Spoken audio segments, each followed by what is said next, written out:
자, 오늘은 울지 말라. 그래서 제목을 정해봤습니다. 울지 말라. 누가 하신 말씀이에요?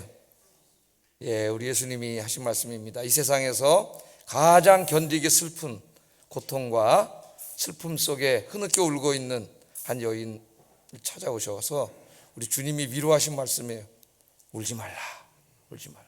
그 주님은 2000년 전에만 위로하시는 것이 아니라 지금 이 시간에도 울고 있는 여러분들 위로하시는 말씀인 줄로 믿습니다.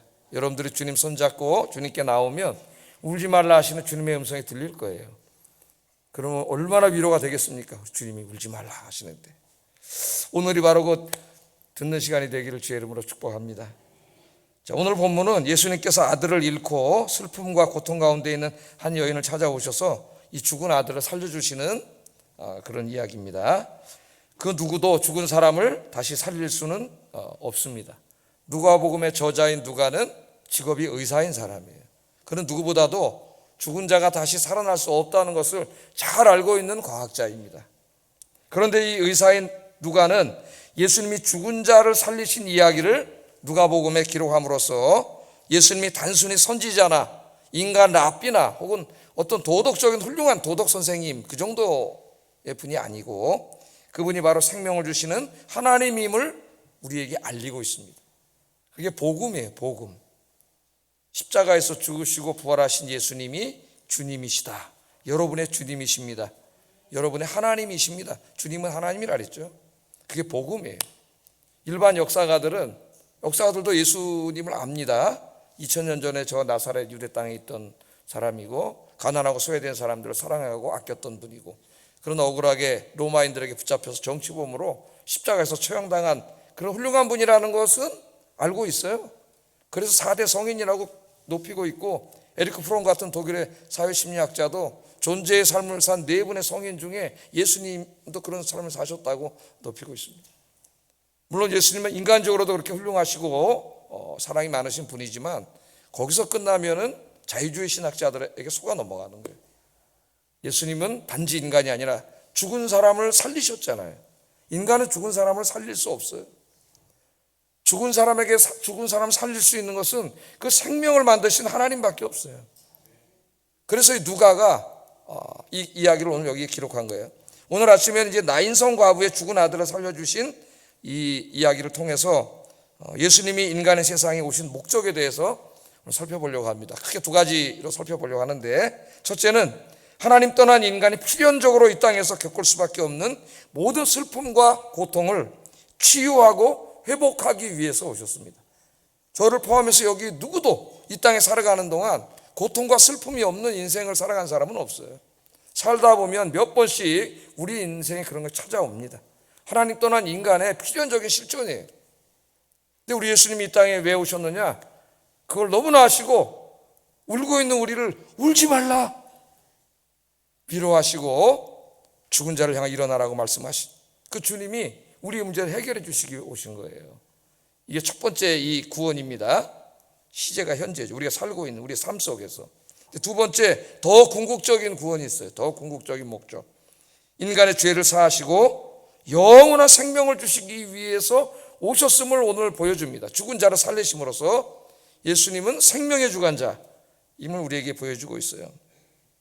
예수님이 죽은 청년에게 청년이여 일어나라 그렇게 말씀하시니까 죽은 청년이 일어났습니다. 마찬가지로 마지막 때에 모두 죽은 성도들을 향하여 성도들이여 일어나라. 무덤이 문을 열고 바다가 문을 열고 땅이 문을 열고 죽은 모든 사람들이 부활하여 영생을 얻게 될 줄로 믿습니다. 그 이야기를 작은 한 사건을 통해서 보여주는 거예요. 오늘 아침에는 이 2가지에 초점을 맞추어서 말씀을 증거하려고 합니다. 자, 예수님께서 이제 가버나움 사역을 마치시고 나인성이라고 하는 성으로 가실 때 있었던 일입니다. 예수님이 이제 가버나움에서는 백부장의 하인을, 죽을 병 걸린 하인을 살려주셨죠. 거기에서는 그 백부장 하인의 믿음이 강조되고 있어요. 말씀만 하셔도, 내 집에 안 오셔도 말씀만 하셔도 내 종이 날 줄로 믿습니다. 이제 거기서는 예수님의 치유도 중요하지만 더 강조점이 그 백부장의 믿음이에요. 믿음. 근데 오늘 여기의 말씀은 예수님이 찾아오셔요. 오늘 똑같이 이제 기적적인 사역을 우리에게 전달하고 있지만 여기에서 강조하는 것은 예수님의 사랑입니다. 사랑을 강조하고 있어요. 자, 백부장의 하인을 살려주신 후에 나인성으로 이제 이렇게 가시는데 12제자들과 또 많은 사람들이 예수님을 따라서 갔다 그랬어요. 그 행렬을 한번 생각해 보시면 예수님이 가시고 제자들이 있고 많은 사람들이 따라가고 나인성으로 이제 들어가시려고 나인성 성으로 이제 가고 계십니다. 11절에 보면은 그 후에 예수께서 나인성으로 가실 때 제자와 많은 무리가 동행하더니 그렇게 말하고 있어요. 자, 예수님이 나인성 가까이에 이르렀을 때에 그 성 안에서 한 장례 행렬이 나오고 있었습니다. 그러니까 예수님은 누구예요? 지금 생명을 주시기 위해서 이 땅에 오신 생명의 하나님이세요. 그분이 이제 나인성에 생명을 주시기 위해서 들어가시는데 나인성에서 죽은 자가 나오고 있는 거예요. 죽음과 생명이 만나고 있습니다. 여기 이 장례 행렬을 만났는데 이 누구의 장례식인가? 누가는 이것을 소개를 합니다. 12절 한번 읽어보겠습니다. 시작.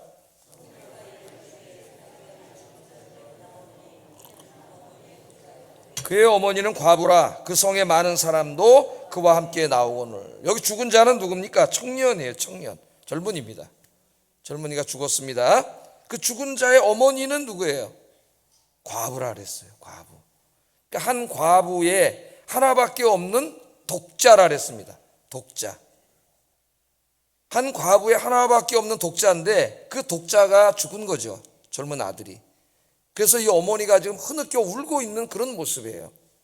그러니까 한번 여인을 생각해 보세요. 얼마나 이 참 기구한 운명입니까, 여러분? 제가 이제 한 30년 이상 목회하면서 여러 교회 사역하면서 신방을 참 어려운 동네 신방을 많이 다녀봤는데 신방하러 갔다가 그냥 울고 나온 집이 많아요. 너무 마음이 아파가지고. 오늘 예수님, 내가 예수님이었다면 오늘 울지 말라. 그리고 그 문제를 다 해결해 주셨을 텐데 기도하세요. 주님이 해결해 주십니다. 기도해 주고 나온 적이 많은데 정말 영화 같은 인생이 많습니다. 그런 인생. 오늘 여인 한번 생각해 보세요. 남편과 결혼해서 아들을 하나 낳았어요. 그래서 아들과 함께 행복하게 사는데 어느 날 남편이 먼저 죽었습니다. 그러니까 이제 과부가 된 거죠. 그러니까 얼마나 힘들었겠어요, 이 사람이. 굉장히 힘들었죠. 지금도 혼자 되면은 살아가기가 보통 힘든 게 아닙니다. 외로움과 고독함, 또 경제적인 문제 등 많은 문제가 있죠. 그런데 이 여인이 남편이 갑자기 죽어서 혼자가 됐어요. 근데 이 고대 사회에서는 이 과부가 되면은 정말 살기가 어려웠어요. 여러 가지 면에서. 그래서 하나님께서 그 가난한 사람들을 도우라고 말씀하실 때 그 가난한 사람의 대명사로 항상 누구를 얘기해요? 고아와 과부를 이야기합니다. 고아와 과부, 가장 살기 어려운 사람, 힘든 사람들이에요. 자, 그래서 이제 아들하고 살았어요. 아들만 믿고 살았죠. 아들만 바라보고 살았습니다. 아들이 힘이 된 거죠. 아들이 곧 이 여인의 삶의 의미요, 삶의 목적이었어요. 그런데 그렇게 살고 있는데 힘든 삶이었지만은 아들 하나 바라보고 살고 있는데 어느 날 아들이 또 죽어버렸습니다. 한번 여러분이 이 여인이라고 한번 생각을 해보세요. 이 여인이라고.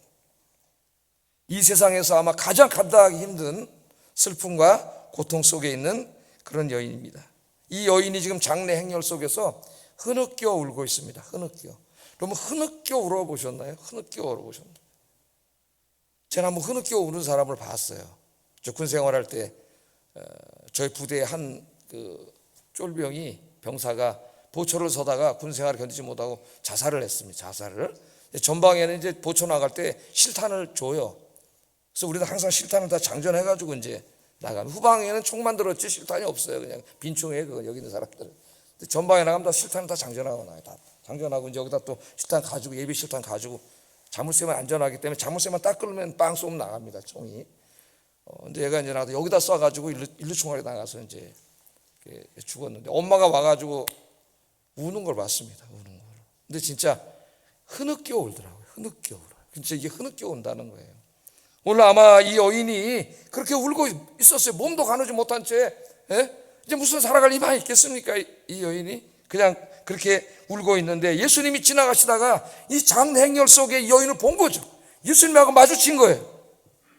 그런데 예수님은 그냥 지나가지 않으시고 못 본 채 하지 않으셨습니다. 오늘 말씀해 보면 이 여인을 불쌍히 여겼다 그랬어요. 불쌍히. 그리고 여인에게 다가갔습니다. 다가가서 이렇게 말씀하셨습니다. 울지 말라. 울지 말라. 제가 이 말씀을 준비하면서 하나님 내가 이걸 좀 어떻게 드라마틱하게 이걸 우리 성도님들에게 전달하고 싶습니다. 근데 내가 이 문학적인 재능이 없어서 좀 제가 좀 시적인 재능이 있으니까 좀 그렇게 전달하고 싶은데 제가 자신이 없어요. 하나님 이 말씀을 제가 읽을 때 우리 성도들이 위로가 되게 해주세요. 그렇게 기도를 하고 왔어요. 위로가 될지 모르겠네. 울지 말라, 울지 말라. 그렇게 말씀하시면서 이 여인을 위로해 주셨어요. 13절 한번 읽어보겠습니다. 시작. 울지 말라, 울지 말라 하시고.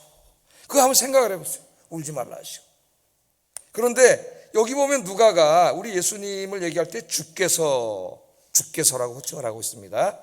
주께서 예수님을 주님이라고 소개하는 거죠. 이 주님께서 여인을, 이 세상에서 가장 슬픔 속에 있는 여인을, 가장 고통 속에 있는 여인을 보시고 다가오신 것이죠. 그냥 지나가셔도 되는데 찾아오셔서 그 행렬을 세우시고 울지 말라, 울지 말라, 그렇게 위로하고 계십니다. 자, 여기 주님임을 강조하고 있어요. 주님. 주님이 누구예요? 유대인들이 주님이라고 부르는 분은 한 분밖에 없어요. 여호와 하나님, 야훼 하나님 한 분만이 주님이라 그랬죠. 그런데 신약시대 그리스도인들이 예수님을 주님이라고 부릅니다. 주님은 히브리 말로 바꾸면 뭐라 그랬어요? 야훼. 우리말 성경에 여호와예요. 여호와. 헬라어로는 쿠리오스지만은 히브리 말로 바꾸면 여호와입니다. 그러니까 거기에 오신 그 예수님이 한 사람의 훌륭한 인간, 선지자, 랍비 그 정도의 분이 아니에요. 그분은 생명을 창조하신 주님이세요. 주님. 하나님이십니다. 야훼 하나님. 그분임을 강조하고 있습니다. 죽은 자를 누가 살릴 수 있겠어요? 그분이 누구예요? 태초에 흙으로 인간을 빚으시고 그 코에 생명을 불어넣으신 주님이세요. 주님. 그분이 지금 인간의 몸을 입고 이곳에 오신 것이죠. 삼위일체 하나님, 제가 다 얘기하지만 우리는 삼위일체 하나님 믿기 때문에, 여러분이 알고 있기 때문에 설교를 합니다. 그분이 하나님이세요. 성자 하나님이라고 우리가 이렇게 이야기를 하죠. 주님이 오신 거예요. 죽은 자를 어떻게 살릴 수 있습니까, 인간이? 아무리 과학이 발전하고 4차 산업혁명이 일어나고 과학이 발전하고 인간이 아무리 대단하다 하더라도 인간은 죽은 자를 살릴 수 없어요. 그 태초에 하나님이 흙에다가 생명을 주시니까 생명이 됐잖아요. 생명이. 죽을 때 그 생명을 하나님이 거두어 가십니다. 불어넣으셨던 생명을 거두어 가시면은 그 사람이 흙으로 돌아가요. 흙으로 왔으니 너는 흙으로 돌아갈지니라. 흙으로 돌아.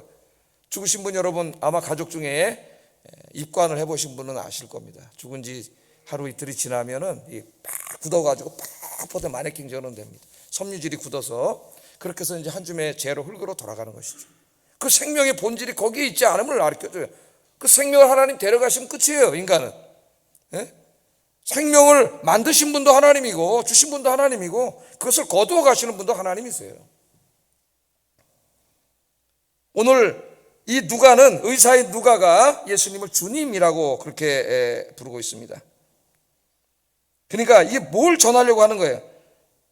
주님이신 예수님께서 아들을 잃은 과부를 불쌍히 여기시고 그를 위로하시고 그의 문제의 슬픔을 해결해 주시려고 주님이 찾아가셨다는 거예요. 그 주님이 지금 부활하셔서 하나님 보좌에 앉아 계시고 지금은 보혜사 성령님을 보내주셔서 늘 여러분과 함께 계시는 줄로 믿습니다. 언제까지? 세상 끝날까지 너희와 항상 함께 있으리라. 아멘. 내가 너희를 절대로 고아처럼 혼자 버려두지 아니하리라. 아멘. 그러니까 우리는 이 광활한 우주 속에 고아가 아니에요. 여러분 보이는 게 다가 아닙니다. 보이지 않지만 살아계신 하나님이 주님께서 늘 우리와 함께 계시는 줄로 믿습니다. 오늘 그 메시지가 이게 강력하게 우리에게 전달되고 있습니다. 인생을 살다 보면 나인성 과부와 같이 견디기 힘든 슬픔과 절망이 몰려올 때가 있습니다. 사랑하는 사람을 먼저 보내는 슬픔까지는 아니더라도 삶의 여러 가지 상실과 실패로 힘들어하는 분들이 많이 있습니다. 어떤 분들은 평생 바쳐왔던 직장을 하루아침에 잃고 힘들어하는 분이 있습니다. 전 재산을 하루아침에 잃어버리고 망연자실해서 주저앉아 있는 분도 있습니다. 갑작스러운 병으로 건강을 잃고 큰 충격에 빠져 있는 분도 있습니다. 평생 생명처럼 지켜왔던 명예를 하루아침에 잃어버린 분도 있습니다. 사랑하는 사람으로부터 배신을 당하고 괴로움과 고통 속에 있는 분도 있습니다. 이런 일을 당하면 우리는 너무 힘들죠. 너무 힘들어요. 고통스럽습니다. 눈물이 납니다. 외롭습니다. 어떨 때는 그냥 생을 마감하고 싶습니다. 어떤 분이 그래요. 너무 힘들 땐 그랬다 그래. 너무 힘들어서 주님 오늘 밤에 자다가 아침에 눈을 뜨지 않게 해주세요. 그렇게 기도한 사람도 있다 그래요. 너무 삶이 힘들어서. 이런 가운데 있는 분이 있습니까?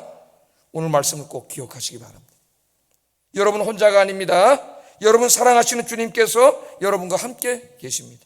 힘들 때, 슬플 때, 외로울 때 여러분을 위해 십자가를 지신 주님을 생각하시기를 주의 이름으로 축복합니다. 나인성 과부같이 견디기 힘든 슬픔과 절망 가운데 있을 때 조용히 눈을 감고 나를 사랑하시는 주님을 한번 생각해 보세요.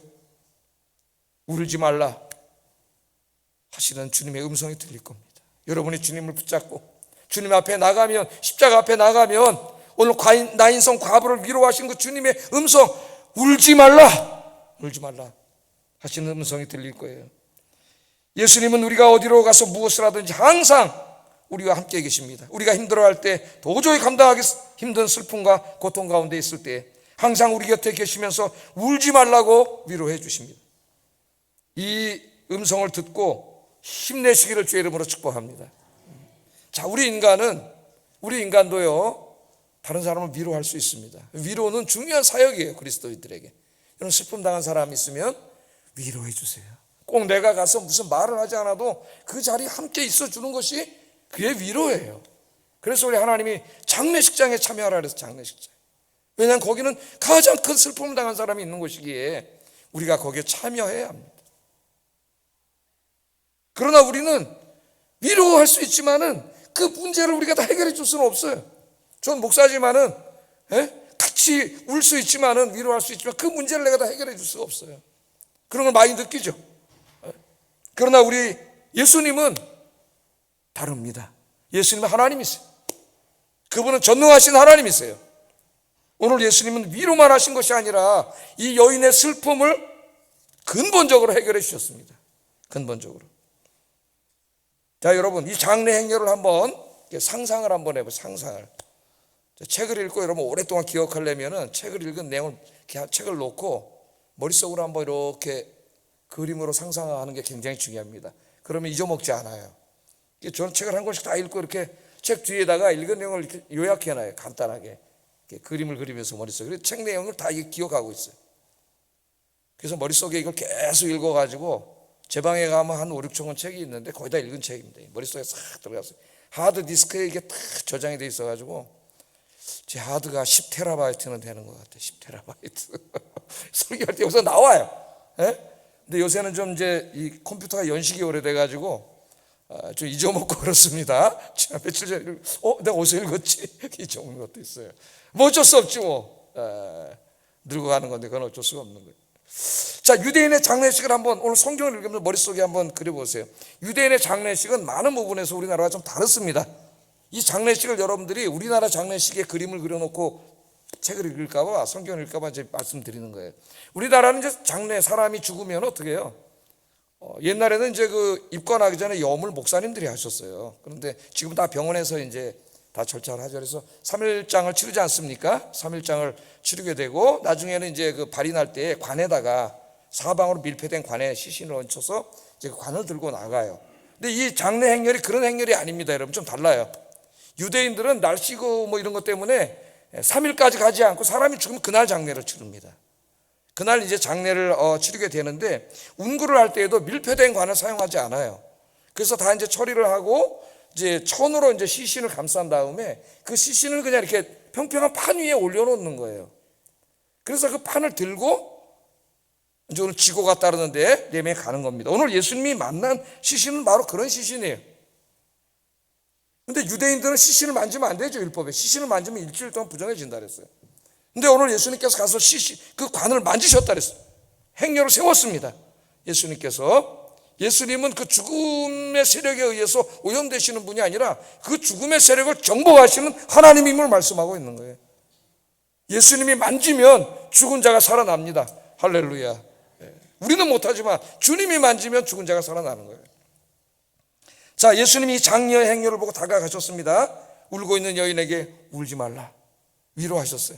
그러나 그 위로의 말로 끝난 게 아니라 우리 예수님은 그 여인의 우는 문제를 근본적으로 해결해 주십니다. 오늘 이 시신을 향하여 예수님 말씀하시는데 14절에 보면 청년아 내가 네게 말하노니 일어나라. 할렐루야.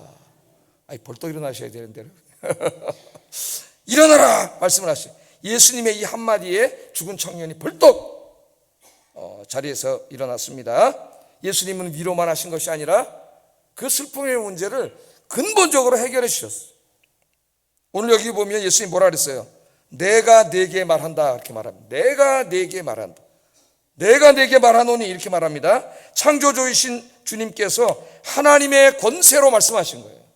생명의 주관자인 주님께서 주님의 권세로 말합니다. 내가 네게 말한다. 이 주님이 태초에 빛이 있으라 말씀하시니까 빛이 존재했어요. 저 하늘에 수많은 해와 달과 별들과 우주가 존재했습니다. 주님이 말씀하시면 존재하는 거예요. 제가 말한다고 존재하지 않죠? 100억 원 있으라. 그게 존재하면 저 어떻게 되겠어요? 저 이단이 되고 벌써 타락했겠지. 우리 주님이 말씀하시면 존재하는 거예요. 죽은 자를 향해 나사로야 일어나라 그러면 죽은 지 사흘 되는 사람이 일어나서 걸어 나오는 거예요. 오늘 주님이 내가 네게 말하노라. 생명의 주님이 그렇게 말씀하십니다. 예수님은 지금 이 시간에도 슬픔과 절망 속에 있는 우리에게 말씀하십니다. 일어나라. 내가 네게 말하노니 일어나라. 낭망 중에 있는 자여, 절망 속에 있는 자여, 삶의 소망을 상실한 자여 일어나라고 말씀하시는 주님의 음성이 들립니까? 어떤 분은 이 고통 속에서 슬픔 속에서 주저앉아 있는 분이 있어요. 일어나지 못하고 죽을 생각을 하고 그런 분들이 있습니다. 주님을 붙잡으세요. 십자가를 바라보세요. 주님이 살아계십니다. 할렐루야. 주님이 살아계세요. 주님이 말씀하십니다. 울지 말라. 울지 말라. 일어나라. 일어나라. 내가 너와 함께 하리라. 내가 너와 함께 하고 있잖아. 내가 도와줄 텐데, 내가 해결해 줄 텐데. 할렐루야.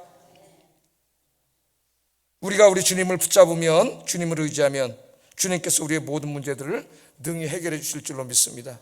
힘든 일, 어려운 일, 고통스러운 일, 저도 그렇고 여러분도 그렇고 지금도 다 한두 가지씩은 가지고 있는데 오늘 주님의 십자가를 바라보면서 기도하시고 울지 말라 하시는, 일어나라 하시는 주님의 음성을 듣는 이 시간 되기를 주의 이름으로 축복합니다. 두 번째 우리가 이제 생각해 봐야 될 말씀이 있는데 더 근본적인 은혜와 구원에 관한 말씀입니다. 이 땅에 살아가면서 우리가 당하는 고통도 힘든 거죠. 그걸 알기 때문에 주님이 우리가 기도할 때 다 해결해 주시고 울지 말라고 위로해 주시고 한평생 살아가는 동안 그렇게 함께 하세요. 그러나 다 해결해 주셔도 결국 우리는 죽습니다.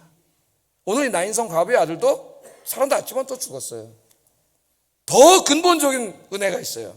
그게 뭐냐면은 이 죽음과 부활입니다. 오늘 메시지가 그것을 우리에게 전해주고 있어요. 예수님은 죽은 청년을 살리셨습니다. 누가가 이 이야기를 기록한 것은 죽은 사람을 위해 기도하면은 죽은 사람이 살아난다는 것을 가르치려고 기록한 말씀이 아니에요.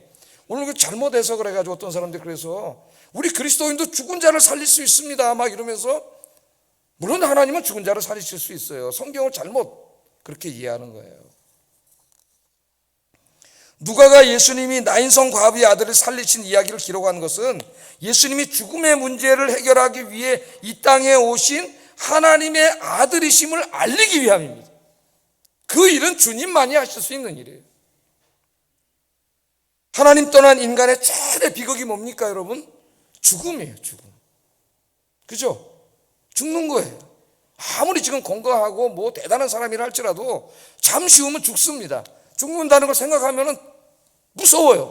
두렵고, 죽음을 생각하면 불안해지고. 그게 우리 인간 아닙니까 여러분? 그런데 우리 예수님께서 이 죽음의 문제를 해결하기 위해서 찾아오신 거예요. 인간은 원래는 영원한 존재로 창조됐다 그랬죠. 죄 짓고 타락하기 전에는 인간은 죽지 않았습니다. 죽음은 하나님이 창조하신 게 아니에요. 죄에 대한 형벌이에요. 죄에 대한 형벌. 그런데 최초의 인간이 아담과 하와가 죄를 지은 후에 이 땅에는 죽음이라는 불청객이 찾아오게 되었습니다. 로마서 5장 12절 한번 읽어봅니다. 시작.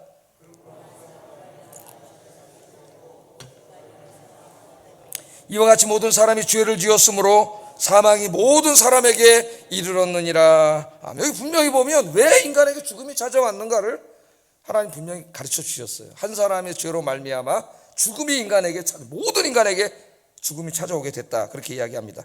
돈이 많은 사람도, 지위가 높은 사람도, 공부를 많이 한 사람도, 잘생긴 사람도, 건강한 사람도 100살을 채 살지 못하고 죽습니다. 그런데 여기서 그치는 게 아니에요. 육신의 죽음보다 더 무서운 것은 영혼의 죽음이에요. 궁극적으로 구원받지 못하고 지옥에 가는 게 더 영원한 죽음이고 무서운 죽음입니다. 아담 이후에 모든 인간은 하나님 떠나 죄 짓고 살다가 100살을 채 살지 못하고 죽습니다. 죽은 후에는 영원한 고통과 절망의 장소인 지옥에서 영원한 고통을 당하게 돼요. 이것이 인간의 절망적인 실존이다. 누가 이걸 제일 잘 깨달았다 그래서 20세기에 2차 대전이 끝난 다음에 나오기 시작한 실존주의자들, 철학자들이 인간에게 아무 소망이 없구나. 죽음이라는 것을 결국 우리가 극복할 수 없기 때문에 아무리 뭔가를 다 얻어도 인간에겐 절망이다. 그러니까 모든 인간의 노력이 결국 죽기 때문에 다 무의미한 것이고 무가치한 것이고, 그걸 깨달았죠. 거기까지는 정말 인생을 정확하게 본 사람들이에요. 죽음을 없는 것처럼 저쪽에 제쳐놓고 이 세상에 돈 벌고 세상을 즐기고 놀러 다니고 뭐 이런 거에 그냥 빠져 사는 사람보다는 훨씬 훌륭한 사람들이죠, 이 사람들이. 그러나 안타까워요. 왜냐하면 그 죽음으로부터 구원을 받을 수 있는 길이 있는데 그 길을 몰라. 그 길을 몰라. 그 길이 누구예요? 예수 그리스도잖아요. 예수 그리스도. 파스칼은 그걸 깨달았다 그랬죠. 그래서 팡세라는 책을 썼다고 제가 말씀을 여러분에게 드렸습니다. 그들은 그걸 깨닫지 못했어요. 인간은 이처럼 절망적인 실존입니다. 왜 절망했습니까? 그 사람들이, 그 똑똑한 사람들, 태어난 사람 중에 제일 천재들이에요. 그 사람들이 왜 절망했어요? 인간의 힘으로는 해결이 될 수가 없잖아요. 해결이 될 수가 없잖아요. 그래서 절망했어요. 그러나 우리 그리스도인들에게는 절망이 없습니다. 오늘 말씀은 우리에게 소망의 메시지를 전달해 주고 있습니다. 더 이상 죽음의 권세는 그리스도인을 지배할 수 없습니다. 왜냐하면 예수님께서 오늘 죽음을 정복하시고 생명을 주셨습니다. 할렐루야. 청년에게 일어나라 하신 주님께서 마지막 때에 모든 죽어있는 성도들을 향하여 일어나라 말씀하실 거예요. 그때 죽은 자들이 다 다시 살아날 겁니다. 갑자기 무덤이 문이 열리고 땅이 갈라지고 바다가 문을 열고 죽어있는 수많은 사람들이 부활할 것입니다. 할렐루야. 오늘 이 이야기는 그 이야기를 미리 보여주는 작은 이야기예요. 작은 이야기. 여러분, 예수님께서 십자가에서 죽으셨어요. 만약에 예수님 십자가에서 죽으시고 그걸로 끝났다면 우리는 예수님이 하나님이신 줄 어떻게 합니까? 알 수가 없어요. 왜냐하면 그 당시에도 자기가 메시아라고 주장한 사람이 엄청나게 많았습니다. 지금도 우리나라에 자기가 메시아라고 주장하는 사람이 몇십 명이나 된다 그래요. 그 예수님이 십자가에서 그냥 죽었으면은 그 예수님이 하나님인지 우리가 어떻게 알아요? 알 수 없어요. 아무도 몰라요, 그거는. 그런데 우리가 어떻게 알게 됐죠? 그분이 죽으시고 사흘 만에 다시 부활하셨어요. 살아나셨어요. 고린도전서 15장에 보면 수많은 사람들이 그 주님의 살아나심을 보았다고 이야기했죠. 증인들이. 인간은 살아날 수 없습니다. 죽은 지 4일이 지났는데 어떻게 살아나요? 부활하셨어요. 그 부활하심으로 모든 죽은 자들에게 소망을 주셨다고 바울은 설교하고 있습니다. 고린도전서 15장 20절 22절 한번 읽어봅니다. 시작. 다시 살아나서 잠자는 자들의 첫 열매가 되셨도다. 사망이 한 사람으로 말미암았으니 죽은 자의 부활도 한 사람으로 말미암는도다. 아담 안에서 모든 사람이 죽은 것 같이 그리스도 안에서 모든 사람이 삶을 얻으리로다. 아멘. 아담의 죄 때문에 죽은 모든 사람들이 주님의 부활로 인해서 다 부활하게 될 거예요. 주님의 부활은 모든 인류의 부활의 첫 열매라 그랬어요. 첫 열매가 뭐예요? 여러분, 농사 추수하는데 황금 물결이 일잖아요. 거기 낫을 들고 가서 첫 열매를 이렇게 딱 베잖아요. 그 첫 열매만 뵙니까 이 나머지가 다 이제 베는 거죠. 첫 열매는 보증이에요, 보증. 인간이 이 죽음으로 끝나지 않는다. 만물의 영장이라고 하는데 사람들이 그 인간이 죽어서 흙으로 돌아감으로 끝나지 않는다. 다시 부활한다. 다시 부활한다. 그것을 우리 예수님께서 자신의 삶을 통해 보여주신 거예요. 그래서 부활은 새 창조의 시작입니다. 우리 인간이 죽어서 부패해서 끝나는 게 아니라 새롭게 창조되는 게 부활의 몸이고, 우리 예수님은 인간을 새롭게 창조하는 것처럼 온 세상과 우주를 다 새롭게 창조하실 거예요. 우리 인간이 죄로 무너뜨려 놓은 것을, 그것을 성경에서는 천국이라 하기도 하고 하나님 나라라 하기도 해요. 하나님 나라라. 이 부활하면 부활의 몸은 늙거나 병들거나 변하거나 다시 죽지 않습니다. 영광의 몸입니다. 빌립보서 3장 21절 한번 읽어보겠습니다. 시작. 자기 영광의 몸의 형체와 같이 변하게 하시리라. 변하게 하시리라. 주님과 같은 몸을, 영광의 몸을 얻게 되는 거죠. 성경에 나오는 영광은 대부분이 그 영광의 몸을 말해요. 우리가 영광 그러니까 뭐 글로리 이런 걸 제가 생각하는데, 물론 그 영광의 몸은 글로리한 것이지만은 그 영광의 몸은 바로 이 부활한 몸을 말해요. 부활한 몸. 지금 이 땅에 잠깐 살 동안은 우리 몸이 불편할 수 있습니다. 병약할 수도 있습니다. 신체에 핸디캡이 있을 수도 있습니다. 그러나 이 땅의 삶은 잠깐입니다. 하나님께서 우리를 위하여 영광의 몸을 준비해 두셨습니다. 할렐루야. 이것이 기독교의 소망이고 복음의 핵심이고 성경 66권의 핵심이에요. 핵심. 이걸 자꾸 기복신앙으로 바꿔놓는 사람들은 문제입니다. 핵심이에요. 핵심. 나인성 과부의 아들에게 일어나라고 말씀하신 예수님께서 마지막 때에 모든 성도들을 향하여 일어나라, 그 음성을 미리 보여주신 거예요. 일어나라 하실 때 다 죽은 자들이 부활하여 영광의 몸을 입고 하나님과 함께 천국에서 그 사랑하는 사람들을 다시 만나서 영원히 함께 살게 된다. 그게 성경의 메시지예요. 우리들 가운데 많은 분들은 사랑하는 사람을 먼저 떠나보낸 분들이 있습니다. 어떤 분들은 부모님을 먼저 보낸 분들이 있고요. 어떤 분은 배우자를, 어떤 분은 자식을 먼저 보내고 그 참족의 슬픔의 고통 가운데 사는 분들이 있습니다. 밤마다 또 특별한 날마다 그분들의 생일마다 사랑하는 사람을 그리워하며 울고 있는 분들이 이 땅에는 너무나 많습니다. 아니 어쩌면 우리 모든 언젠가는 다 한 번씩 그런 일을 경험하게 될 거예요. 예수님께서 지금 그분들에게 말씀하십니다. 울지 말라. 여러분 슬퍼서 울 때 이 말씀을 기억해 보세요. 울지 말라. 예수님이 재림하시는 날 청년아 일어나라 하신 주님이 다시 성도들이여 일어나라 말씀하실 겁니다. 그때 죽은 모든 성도들이 영광스러운 부활의 몸을 입고 다시 살아납니다. 그날 그토록 그리웠던 그 사람들, 그토록 그리웠던 부모님들, 내 아내, 남편, 내 자식들을 다시 만나 부활의 몸으로 주님과 함께 영원히 살게 될 줄로 믿습니다. 이 소망을 가지고 슬픔을 극복하고 이 소망 중에 사시는 여러분 되기를 주의 이름으로 축복합니다. 기도하겠습니다.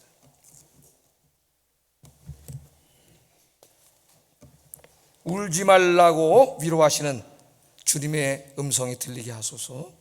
주님이 주시는 위로가 넘치게 하소서. 일어나라고 말씀하심으로 청년을 살리신 주님을 바라보게 하소서. 부활과 영생과 천국에 대한 소망을 갖고 살게 하소서. 기도하겠습니다. 사랑하신 아버지 하나님, 오늘 주님께서는 한 인간으로서 감내하기 가장 힘들고 고통스러운 슬픔 속에 난 여인을 못 본 채 하지 아니하시고 그분은 가까이 다가오셔서 관을 만지시고 여인을 위로하셨습니다. 울지 말라, 울지 말라. 오늘 인생의 수많은 문제들 때문에 주님 앞에 밤마다 울지 않고는 잠을 이룰 수 없는 분들이 많이 있습니다. 하나님 아버지, 주님을 바라보게 하소서. 나를 위해 십자가에 지신 주님을 바라보게 하소서. 주님 앞에 내 인생의 문제들을 내려놓게 하소서. 울지 말라 말씀하시는 주님의 말씀을 듣게 하소서. 일어나라 하시는 주님의 음성을 듣게 하소서. 주님께서 나와 함께 계시고 나의 모든 문제를 해결해 주심을 믿고 주저앉은 자리에서 벌떡 일어나는 우리 성도들이 되게 하여 주시옵소서. 사랑하는 분들을 먼저 보내고 말할 수 없는 슬픔 속에 있는 분들이 있습니다. 생일날마다 명절 때마다 그분들을 그리워하며 눈물 흘리고 있는 분들이 있습니다. 우리 주님이 말씀하십니다. 울지 말라.